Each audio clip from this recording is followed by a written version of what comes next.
तो इस साल का सबसे बड़ा card freedom 250 is already hair.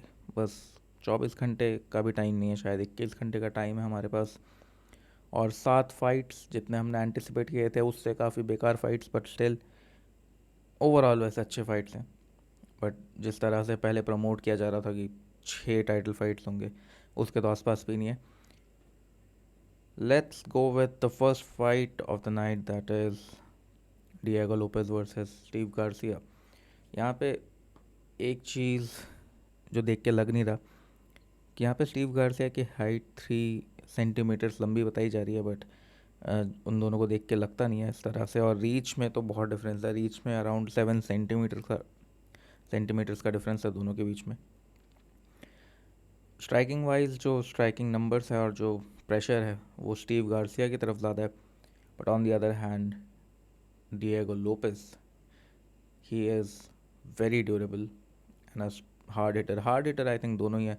दोनों ही पावर पंचर्स के कैटेगरी में आ सकते हैं, दोनों नॉकआउट्स लेते हैं। बट एक जो डिफरेंस है दोनों के बीच में वो है ड्यूरेबिलिटी का। एंड आई थिंक जितना हमने फ़ाइट देखा है ड्यूरेबिलिटी के मामले में डिएगो लोपेज बहुत बेटर है as compare to Steve Garcia. Steve Garcia को हमने नॉर्मल पंचर्स, लाइक एकदम हायर लेवल के पंचर्स नहीं, जैसे जॉन सिल्वा या इलिया टपोरिया, उस लेवल के पंचर्स की भी बात नहीं हो रही यहाँ पे। नॉर्मल पंचर्स से भी वो नॉकआउट हुए हैं, completely out cold knockout. On the other hand Diego Lopez UFC में 3 मैचेस हारे हैं, उनमें से 2 वोल्कानोव्स्की के अगेंस्ट डिसीजन और एक इवलॉयव के अगेंस्ट डिसीजन, लेकिन वो नॉकआउट नहीं हुए अभी भी। एंड जॉन सिल्वा के अगेंस्ट हमने देखा, जॉन सिल्वा जो वन पंच में नॉकआउट कर सकते हैं, नॉक डाउन कर सकते हैं, वो लोपेस को गिरा नहीं पाए। इवन एल्बो भी लगाया, इवन बहुत हार्ड पंचेस लगाए, but Lopez was on his feet and eight the and वो जीते भी। एंड में भी नहीं, सेकेंड राउंड में वाया एल्बो वो नॉकआउट जॉन सिल्वा को कर गए। तो ड्यूरेबिलिटी के मामले में आई थिंक ये एक ऐसा फैक्टर है जहाँ पे Diego Lopez has more chances. तो इसलिए I will go with Diego Lopez by decision. एक और पॉइंट जो मैं मिस कर गया, आई थिंक ग्रैपलिंग के टर्म्स में भी Diego Lopez has more chances, क्योंकि उनकी सबमिशन गेम ज़्यादा अच्छी है और टेक डाउन वगैरह दोनों एज सच नहीं लेते। बट अगर ये फाइट ग्राउंड में जाती है तो Lopez has more chances as well. तो मुझे लगता है कि क्योंकि 3 राउंड्स फाइट है तो प्रॉबली ये डिएगो लोपेज की तरफ जाएगा। तो लोपेज बाय डिसीजन या थर्ड राउंड नॉकआउट। उसके बाद हम आते हैं नेक्स्ट फाइट में, बो निकल वर्सेस काइल टॉकस। ये एक और ऐसी फाइट है जहाँ पे एक स्ट्राइकर वर्सेस ग्रैपलर मैच आप कह सकते हो। काइल डॉकस एज सच बहुत ज़्यादा रेसलिंग हैवी नहीं है, वो अपने स्ट्राइकिंग के लिए जाने जाते हैं ज़्यादा, जबकि हमें बो निकल के बारे में बात करने की ज़रूरत नहीं है। वो खुद अपना इतना प्रमोशन कर देते हैं, अपने आप को बेस्ट रेसलर इन यूएफसी एवर बताते हुए, हमजद को बेकार बताते हुए, जो भी है। बट यहाँ पे आ, दोनों के अगर हम काइल डॉकस को देखें तो काइल डॉकस एज सच एक बहुत ही हायर कैलिबर फाइटर नहीं है। बट अगेन एमएमए के अंदर कुछ भी हो सकता है। एक क्रिस्प स्ट्राइकर ज़रूर है, बट आई थिंक बो निकल के लिए बहुत ज़्यादा मुश्किल नहीं होगा कि उनके स्ट्राइकिंग को वो हैंडल कर पाए। बो निकल काफ़ी बेटर स्ट्राइकर से भी फाइट कर चुके हैं। मुझे लगता है बो निकल के पास जो एडवांटेज है ओवरऑल वो रेसलिंग एडवांटेज ही है। और रेसलिंग एडवांटेज अगर हम उस एंगल से देखें तो काइल डॉकस को अगर टेक डाउन कर लिया गया तो एज सच मुझे नहीं लगता कि काइल डॉकस डिफेंड कर सकते हैं। ऑल्दो बहुत सिमिलैरिटीज़ है दोनों फाइटर्स के बीच में, बहुत ज़्यादा। पहली चीज़, हाइट बहुत सिमिलर सी है, 3 सेंटीमीटर का फ़र्क है। काइल डॉकस 3 सेंटीमीटर से लंबा है, बट रीच दोनों की बिल्कुल सेम टू सेम है, 193 सेंटीमीटर्स। दोनों साउथ पॉ फाइटर्स हैं, दोनों का सिग्निफिकेंट स्ट्राइक लैंड पर मिनट भी सेम है, बहुत ही ज़्यादा क्लोज है दोनों। इवन सिग्निफिकेंट स्ट्राइकिंग एक्यूरेसी दोनों की बहुत हद तक सिमिलर है।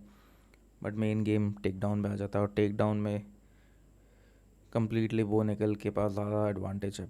तो यहाँ पे मुझे जो लगता है ये बो निकल बाय डिसीजन ही होगा।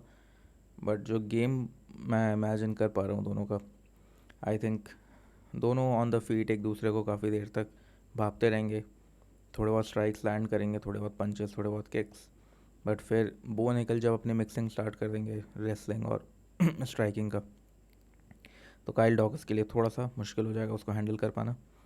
और वहाँ पे जो एक स्ट्राइकर होता है, जब वो देखता है कि सामने वाला बंदा मिक्स कर रहा है स्ट्राइकिंग और रेसलिंग को बहुत ज़्यादा, तो एक स्ट्राइकर और ख़राब स्ट्राइकर बन जाता है। देयरफॉर बो निकल बाय डिसीजन। उसके बाद हम नेक्स्ट फाइट की तरफ जाएं, Ruffy versus Michael Chandler. I think यहाँ पे लोग मरीसियो रूफी को बिल्कुल वन साइडेड एडवांटेज दे रहे हैं। मैं यहाँ पे ऐसा नहीं करूँगा, क्योंकि मुझे लगता नहीं है यार कि इतना सिंपल होगा ये। हमने मरीसियो रूफी को अगेंस्ट बेनोआ सांदेनी देखा है, और हमने एक चीज़ तो इससे फिगर आउट करी है कि उनकी ग्रैपलिंग बहुत ही बेकार है। अगर आप लाइट वेट में अंडर टॉप 10 में आते हो, तो उस हिसाब से तो उनकी रेसलिंग बहुत ख़राब है, या ओवरऑल डिफेंसिव ग्रैपलिंग जिसको हम बोलते हैं वो बहुत ही ज़्यादा ख़राब है। क्योंकि बेनोआ सैंदनी को कोई दिक्कत ही नहीं हुई, वो आराम से उन्होंने होल्ड किया, टेक डाउन किया, ग्राउंड एंड पाउंड किया फर्स्ट राउंड में, फिर सेकंड राउंड में सेम चीज़, होल्ड किया, टेक डाउन किया और सबमिट कर दिया। चैंडलर जो है वो BST जितने ड्यूरेबल नहीं है, लेकिन चैंडलर का जो फर्स्ट राउंड होता है एंड सेकंड राउंड होता है, स्पेशली पहले 2 राउंड्स, वो बहुत ज़्यादा एक्सप्लोसिव होता है। और BST से काफ़ी ज़्यादा एक्सप्लोसिव है चैंडलर। और जो चैंडलर की रेसलिंग है ओवरऑल, सिर्फ रेसलिंग नॉट ग्रैपलिंग, सिर्फ टेक डाउन और वो सब, क्योंकि बहुत ज़्यादा चैंडलर फिजिकली स्ट्रॉन्ग है और एक्सप्लोसिव है, वो BST से उनकी रेसलिंग ज़्यादा अच्छी है। वो ज़्यादा फास्ट टेक डाउन्स के लिए जाते हैं, और अगर उन्होंने होल्ड कर लिया तो रॉ स्ट्रेंथ उनकी इतनी ज़्यादा है कि वो उठा के फेंक सकते हैं। आप डस्टिन पोरियर वाली फ़ाइट देखो, इवन थर्ड राउंड में जब चैंडलर बहुत टायर्ड थे, भाई उन्होंने पोरियर को कंधे पे रख के पिस्टल स्क्वाट मारा था। तुम पिस्टल स्क्वाट अकेले ऐसे खाली नहीं मार सकते ज़्यादातर लोग, इवन ज़्यादातर MMA फाइटर्स भी पिस्टल स्क्वाट मुश्किल से लगा पाएंगे। नॉट ज़्यादातर बट काफ़ी MMA फाइटर्स, क्योंकि उतना कोई करता नहीं है। इस बंदे ने पिस्टल स्क्वाट डस्टिन पोरियर को रख के मारा, उठाया और फेंका। बट वो टायर्ड हो गया था, इसलिए लास्ट मोमेंट में जो पोजीशन थी वो रिवर्स हो गया। लेकिन चैंडलर इज़ फ्रिकिशली स्ट्रॉन्ग, और ये चीज़ हमें समझना चाहिए। और मरीसियो रूफी का ग्रैपलिंग बहुत ही ख़राब है, तो कोई शौक नहीं होना जब चैंडलर उसको उठा के फेंके और वो ग्राउंड एंड पाउंड से ख़त्म करे, या फिर सबमिशन तो एज सच हमने देखा नहीं है UFC के अंदर, बट ग्राउंड एंड पाउंड या 3 राउंड डोमिनेशन ये भी हो सकता है। पर ये सारा एट द एंड आके सिमट जाएगा कि हम कौन सा वर्जन देखेंगे चैंडलर का। अगर चैंडलर का वो वाला वर्जन आता है जो बिल्कुल बिल्कुल ही रेकलेसली मूव कर रहा है, कहीं कहीं भी कुछ भी, कोई सेटिंग नहीं है, कोई गेम प्लान नहीं, कोई अच्छे से मिक्स नहीं, बस वो आगे बढ़े जा रहा है रेसलिंग के लिए, या फिर कुछ भी सेटअप नहीं कर रहा ढंग से, तो मरीसो रूफी के पास चांस है। बट फिर भी ओवरऑल अगर मैं देखूं, मुझे पर्सनली ऐसा लगता है कि मरीसो रूफी के पास सिर्फ एक ही वे है to win this fight, and that is कि वो स्नाइप कर दे, लाइक 1 पंच नॉकआउट या कोई किक कर दे कहीं भी। और चैंडलर हो भी जाएंगे नॉकआउट, ऐसे सच उनके पास बहुत ही अच्छा चिन्ह है नहीं। लेकिन Chandler is durable till some extent, और ये 3 राउंड्स फाइट है, तो पूरे दुनिया ने तो मरीसो रूफी को चूज़ किया है। I would go with Chandler by decision probably, अगर वो बेवकूफ़ी नहीं करते हैं तो मैं एक्सपेक्ट करके चल रहा हूँ। ऑल्दो एक चीज़ और भी है कि एज चैंडलर का 40 है एंड रूफी का 29 है, तो एज फैक्टर एक बहुत बड़ा गेम हो सकता है। बट मान के चलते हैं कि चैंडलर जिस तरह से उन्होंने डस्टिन पोरियर को फाइट किया, अगर वो वाला चैंडलर भी आता है जो प्रेशर करके टेक डाउन ले रहा है, या फिर बस प्रेशर करके बड़े बड़े शॉट्स लैंड करने की कोशिश कर रहा है, आई स्टिल बिलीव कि मरीसियो रूफी हार सकते हैं, क्योंकि हमने जब बेनवा सांदनी वाली फाइट देखी है, उसमें बेनवा जस्ट प्रेशर कर रहे थे उसको स्ट्राइकिंग में भी, तो रूफी के पास बहुत ज़्यादा ऑप्शन नहीं था। वो पीछे हट रहे थे, एक दो लैंड कर रहे थे, बट एज सच कुछ सिग्निफिकेंट नहीं है। आई थिंक रूफी को अगर आप जितवाना चाहते हो तो उसके लिए आपको बहुत ज़्यादा उसके साथ स्ट्राइकिंग में चेस मैच टाइप खेलना होगा, और वहाँ पे आपको वो चेकमेट कर सकता है। तो आप अगर रूफी के लास्ट दो विक्ट्रीज़ देखो, बॉबी ग्रीन और राफेल फिजीव, तो दोनों केस में यही था, दोनों बिल्कुल फेस टू फेस होके स्टैंड अप होके वो स्ट्राइकिंग मैच खेल रहे थे, और सडनली एक शॉट आया, काम तमाम दोनों का। सिमिलर चीज़ चैंडलर के केस में नहीं होगी। चैंडलर प्रेशर करता है, और चैंडलर बहुत लो खेलता है, बहुत ही लो। तो मेरिसियो रूफी से वैसे ही वो छोटा है काफ़ी, 7 सेंटीमीटर के आसपास छोटा है वो, और या फिर हम आप 3 इंच बोल सकते हो, और हाइट कम प्लस जो लोअर स्टांस है, तो मरीसियो रूफी के लिए कोई भी चीज़ लैंड करना नीचे की तरफ, हमेशा एक फाइटर के लिए नीचे की तरफ पंच करना थोड़ा मुश्किल होता है। तो I will go with Chandler by decision, unanimous decision, और बाय TKO। बट चलो TKO हो भी सकता है, नहीं भी हो सकता, ज़्यादातर चांसेस हैं कि बाय डिसीजन। उसके बाद वाली जो फाइट है वो है जॉश हॉकेट वर्सेस डेरिक लुइस। यार ये फाइट तो बहुत ही मतलब वन साइडेड टाइप लगता है मेरे को, जितनी बार भी देखता हूँ। ऑब्वियसली डेरिक लुइस वो कभी भी लाइट्स आउट कर सकते हैं। अगर आप वॉलकॉफ वाला मैच आपको याद हो, वॉलकॉफ डिस्ट्रॉय कर रहे थे यार डेरिक लुइस को, but at the end Lewis just cracked him. तो वो एक है, क्योंकि वेट डिफरेंस भाई बहुत ज़्यादा है दोनों के अंदर। वेट डिफरेंस लाइक 16-17 किलो का फ़र्क है, दोनों साइज में बहुत डिफरेंट है। Like Derrick Lewis is big, but वही जॉश हॉकेट के पास जो है रेसलिंग एडवांटेज है, ग्रैपलिंग एडवांटेज है, स्पीड एडवांटेज है, एज एडवांटेज है, ड्यूरेबिलिटी एडवांटेज है। तो मुझे लगता नहीं है कि डेरिक लुइस के पास एज सच बहुत ज़्यादा चांस है। तो I will go with second round knockout for Josh Hokit. एक छोटा सा चांस लुइस के पास भी है, बट कम चांसेस हैं, क्योंकि एज 41, जॉश हॉकेट 28, जॉश हॉकेट के पास वही स्पीड एडवांटेज वो सब है। बट डेरिक लुइस कुछ भी कर सकता है, वो भी एक फैक्टर है। But still I will go with Josh Hokit second round knockout. फिर हम आते हैं अपने अगले फाइट की तरफ, that is Sean O'Malley versus Aiman ज़हाबी।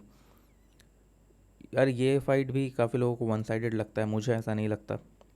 इसमें कुछ हद तक मेरा बायसनेस भी है, मुझे लगता है कि मैं एमन ज़हाबी को सपोर्ट भी कर रहा हूँ, तो वो एक रीज़न हो सकता है।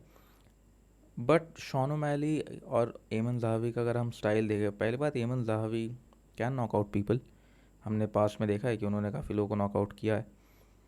और जो दो लोगों को वो नॉकआउट नहीं कर पाए ढंग से, या फिनिश नहीं कर पाए, वो थे जोसे आल्डो और चीटो वेरा। पर जोसे आल्डो और चीटो वेरा को कौन ही नॉकआउट करता है, मतलब बहुत मुश्किल है इन दोनों को नॉकआउट करना, बहुत ड्यूरेबल फाइटर्स हैं दोनों के दोनों। तो मुझे ऐसा लगता है कि जो एमन जहावी का स्टाइल है, आई थिंक उनका थोड़ा सा काउंटर पंचिंग वाला स्टाइल है, and Aiman Zahabi has a gift that is कि वो रिदम को सेंस कर लेते हैं।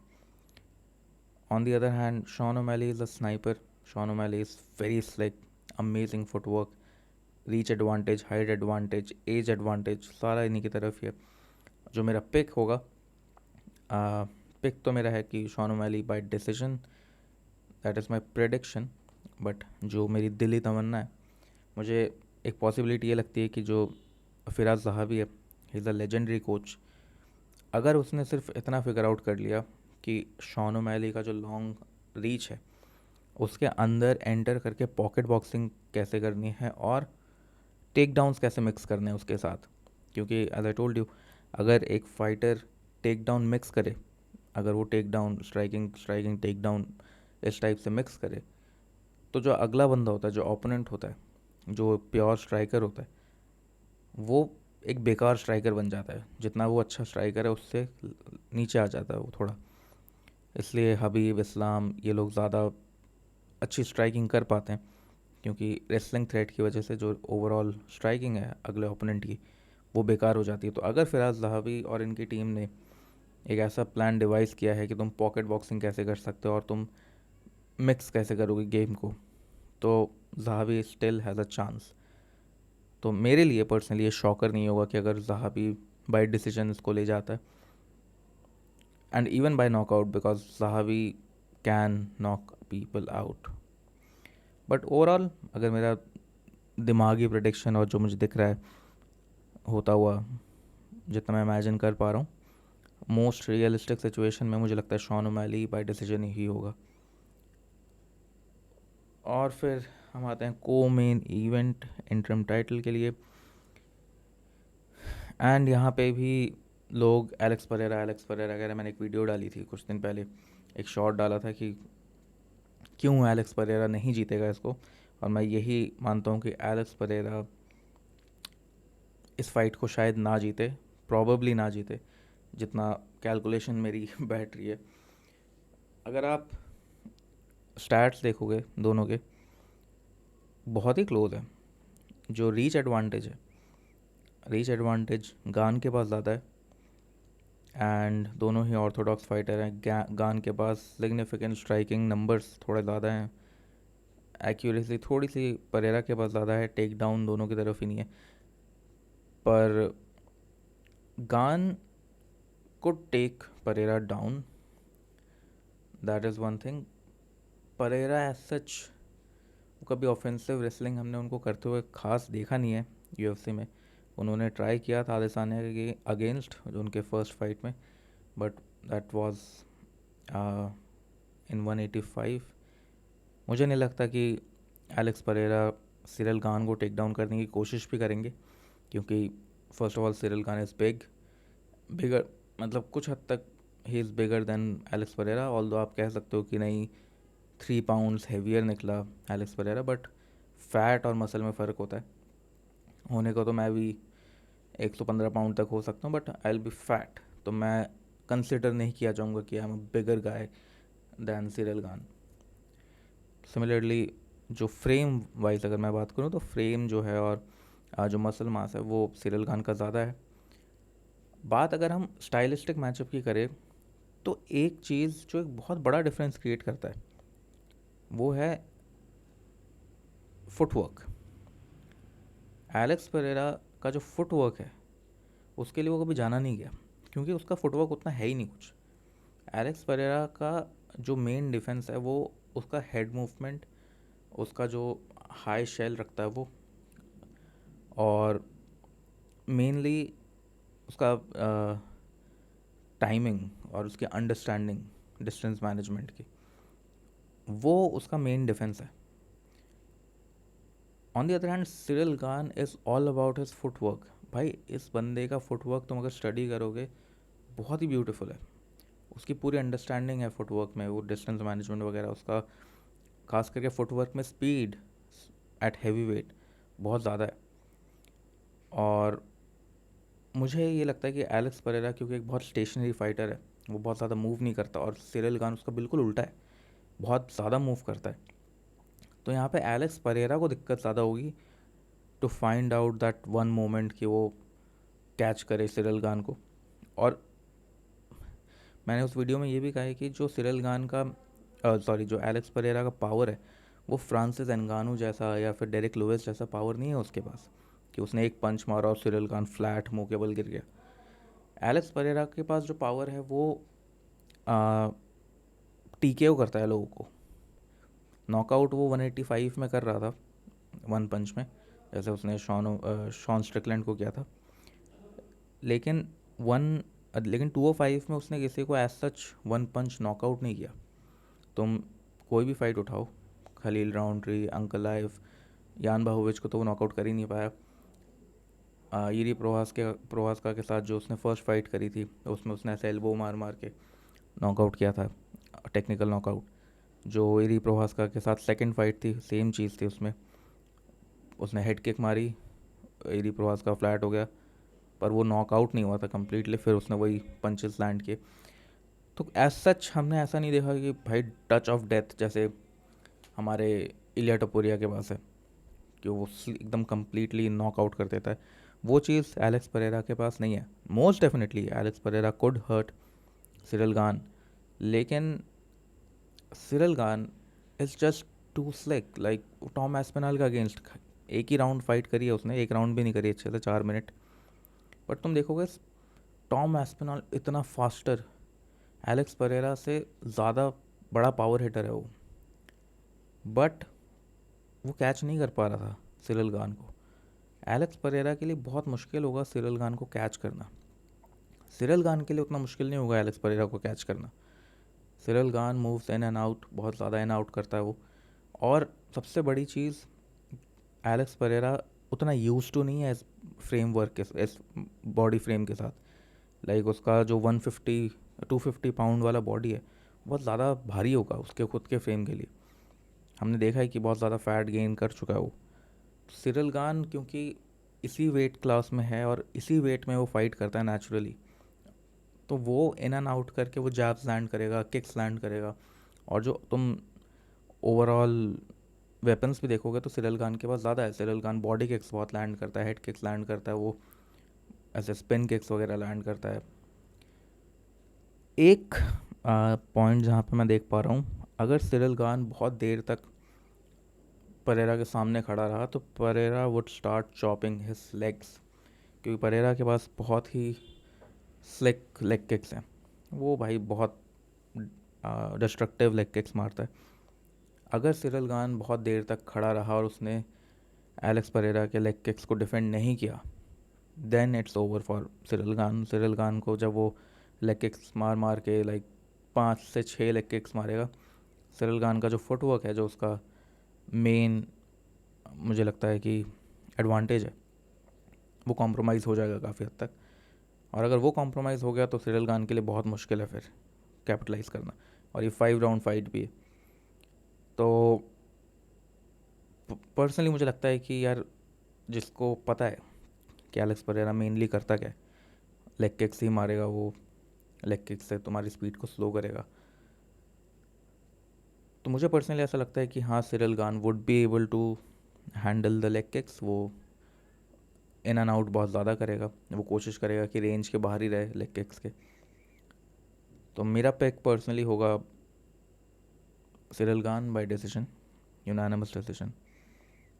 बाकी ऑब्वियसली जब आपके अगेंस्ट में एक पावर पंचर है एंड इतना लीथल स्ट्राइकर है, कुछ भी हो सकता है। बट फिर भी मेरा पिक स्ट्रांगली रहेगा सिरल गान बाय डिसीजन। मुझे ये लगता है कि वो स्टिक एंड मूव करेगा बहुत ज़्यादा, जैब लैंड करेगा, किक्स लैंड करेगा और मूव आउट कर जाएगा, फिर एंटर करेगा, सेम चीज़ करेगा, मूव आउट कर जाएगा, और वो बहुत ज़्यादा मूव अराउंड करेगा।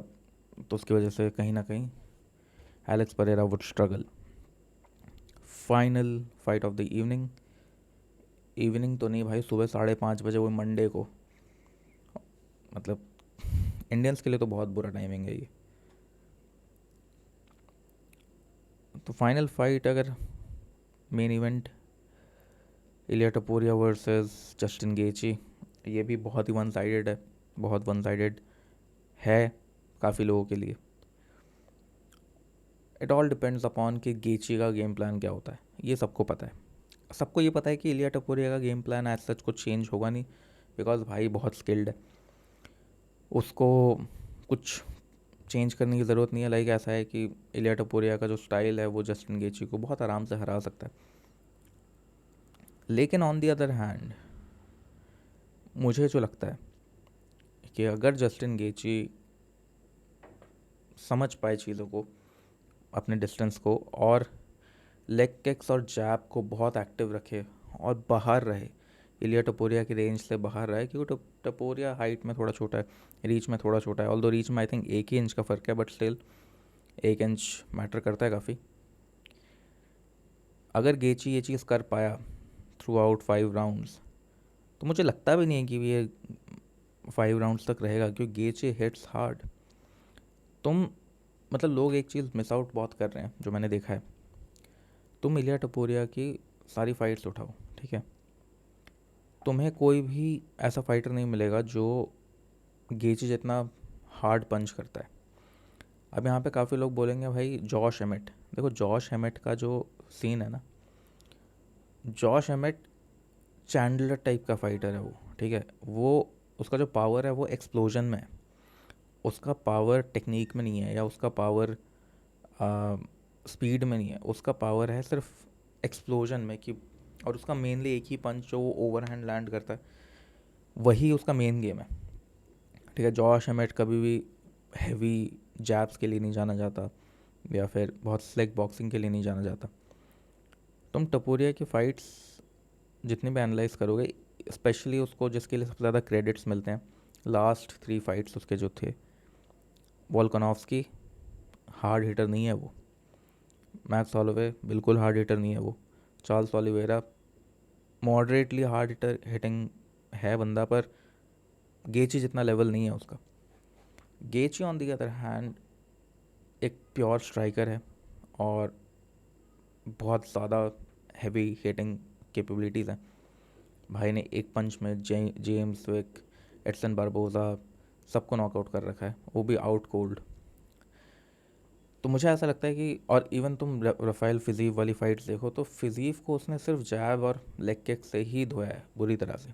फिजीव को बिल्कुल उसका जो मुंह था हलवा बना दिया था उसने, सिर्फ जैब से। तो जस्टिन गेची के पास एक पावरफुल जैब है, और मुझे ऐसा लगता है कि अगर तुम जस्टिन गेची की लाते खा रहे हो, लेग किक्स खा रहे हो 3-4 राउंड से, तो तुम्हारी ड्यूरेबिलिटी बहुत कॉम्प्रोमाइज़ होगी, ठीक है। Specially a fighter like Iliya Topuria जो कि फ्रंट फुट हैवी है, ठीक है, फ्रंट लेग हैवी है, उसका जो फ्रंट लेग है वो थोड़ा सा हैवी रहता है, क्योंकि टपोरिया जो है वो बॉक्सिंग स्टांस में रहता है। अब देखो टपोरिया का जो स्टांस है वो थोड़ा सा इस तरह का है कि वो पीछे के पैर में वेट रखता अपना है, लेकिन जब वो स्ट्राइकिंग करने वाला होता है, जब वो एंगेज करने वाला होता है, तो उसका जो वेट है वो फ्रंट फुट में आ जाता है या फ्रंट लेग में आ जाता है। जस्टिन गेची अगर उन्हीं मौक़ों का फ़ायदा उठा के लेग किक्स करे तो वो टपोरिया को काफ़ी डैमेज दे पाएगा। और जब आप कभी एमएमए या आप मुआय थाई वगैरह करोगे, अगर आपका फ्रंट लेग कॉम्प्रोमाइज्ड है, आप कितने भी दिग्गज पावर पंचर हो, आप उतने पावर से पंचेस लैंड नहीं कर पाओगे। तो ये चीज़ मुझे लगता है कि गेची के एडवांटेज में है। लोग जितना इसको वन साइडेड बोल रहे हैं उतना है नहीं। ऑल दो अगेन अगर गेची उस तरह से आया अपना ऑटिज़म लेके, तो भाई जितना प्रिडिक्शन इसने कर रखा है लिया टपोरिया ने कि 2 मिनट में मैं नॉकआउट कर दूंगा, वो बात सच भी है। लेकिन भाई अगर गेची स्मार्टली आया, उसने डिस्टेंस मैनेज किया, उसने पंचेस टाइम से लैंड किए, उसने जैब को एक्टिव रखा, उसने लेग किक को एक्टिव रखा, Gaethje can pull this off. Personally मैं चाहता हूँ कि गेची जीते भी, क्योंकि एक थोड़ा अंडररेटेड वाला सीन है इसका कि गेची को सब अंडर एस्टिमेट कर रहे हैं, प्लस वो अंडरडॉग स्टोरी है थोड़ा सा जो भी, कि मुझे गेची एज अ फाइटर भी पसंद है हमेशा से। पर मेरी एनालिसिस सिर्फ मेरे पसंद पे नहीं है, मेरी एनालिसिस इस पे है कि भाई गेची का जो स्टाइल है that could neutralise Iliya Topuria, क्योंकि हमने गेची को ऐसी ऐसी चीज़ें करते हुए देखी हैं लाइक जो किसी ने की नहीं पहले। उसने डस्टिन पोरियर को हेड किक से नॉकआउट किया था, जितने भी प्रिडिक्शन थे उसमें कोई सोच नहीं पाया था ये चीज़।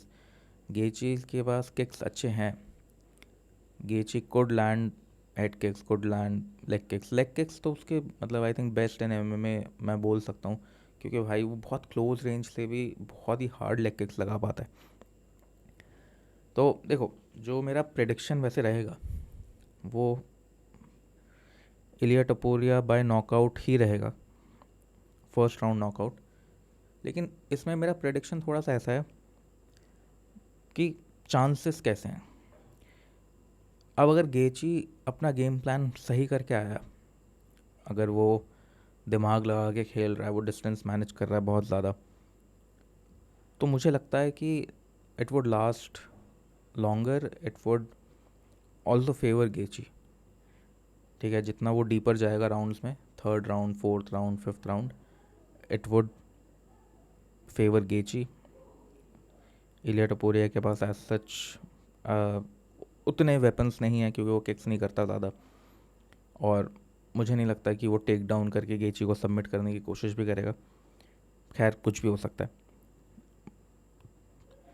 तो मेरा प्रेडिक्शन तुम कुछ ऐसा समझो, 55%, 45%, 55% इलिया टपोरिया, 45% जस्टिन गेची। 55% इलिया टपोरिया अगर जीतता है तो वो फर्स्ट राउंड या सेकंड राउंड नॉकआउट होगा, और जस्टिन गेची अगर जीतता है तो वो या तो यूनानिमस डिसीजन होगा या फोर्थ या फिफ्थ राउंड नॉकआउट मान सकते हो तुम। फोर्थ राउंड नॉकआउट लेके चलो। तो मेरा सुपीरियर प्रेडिक्शन यही है कि इलिया Topuria by first round knockout. और जो मेरा एक सेकेंडरी तुम बोल सकते हो प्रेडिक्शन है, जो मुझे लग रहा है कि वेरी हाई पॉसिबिलिटीज़ हैं, ये मद्देनज़र रखते हुए कि ये गेची की आखिरी फ़ाइट हो सकती है या फिर आखिरी चांस है बेल्ट पे, और उसका गेम प्लान इतना बेकार तो होगा नहीं, ट्रेवर विटमैन इतना बेवकूफ़ कोच तो है नहीं। तो उस हिसाब से 45% चांसेस रखते हुए गेची bye unanimous decision by unanimous decision, ये मेरा सेकेंडरी पिक है। बाकी तुम लोग क्या सोचते हो कमेंट में बताओ, तुम लोग मेरे से कितना अग्री करते हो, कितना तुम्हें लगता है कि हाँ ये हो सकता है जो मैं कह रहा हूँ। गाली मत पकना, मतलब देखो प्रेडिक्शन तो प्रेडिक्शन है, प्रेडिक्शन बहुत दिग्गजों के भी गलत होते हैं। मेरा बस, मुझे जितना समझ आता है, मुझे जितना समझ आ रहा है, मुझे जो लग रहा है तो मैंने वो बता दिया। बाकी तुम लोग क्या सोचते हो, तुम्हारे पॉइंट ऑफ व्यू से ये फाइट्स किस तरह से प्ले आउट होंगी, वो तुम कमेंट्स में ज़रूर बताना मेरे को। बाकी कल मैं प्लान कर रहा हूँ कि मैं लाइव जाऊँ चैनल पे, एंड लेट्स सी कि सारी फाइट्स किस तरह टर्न आउट होती है। अगर मेरे प्रेडिक्शन सही हो गए तो मेरा घमंड जो है वो बहुत बढ़ जाएगा, तो उसके बाद मैं बहुत घमंड से बात करूँगा, लाइक पहले फैल के बैठ के बात करूँगा। अभी थोड़ा हम्बल एक्ट कर रहा हूँ मैं, बट जितने भी MMA फैंस है, I think tomorrow is a great day. पर यार मंडे सुबह कौन फाइट देखेगा उठ के, मतलब मैं तो देखूँगा, बट जितने भी ऐसे वर्किंग प्रोफेशनल्स हैं, हमें ऑफिस जाना होता है भाई।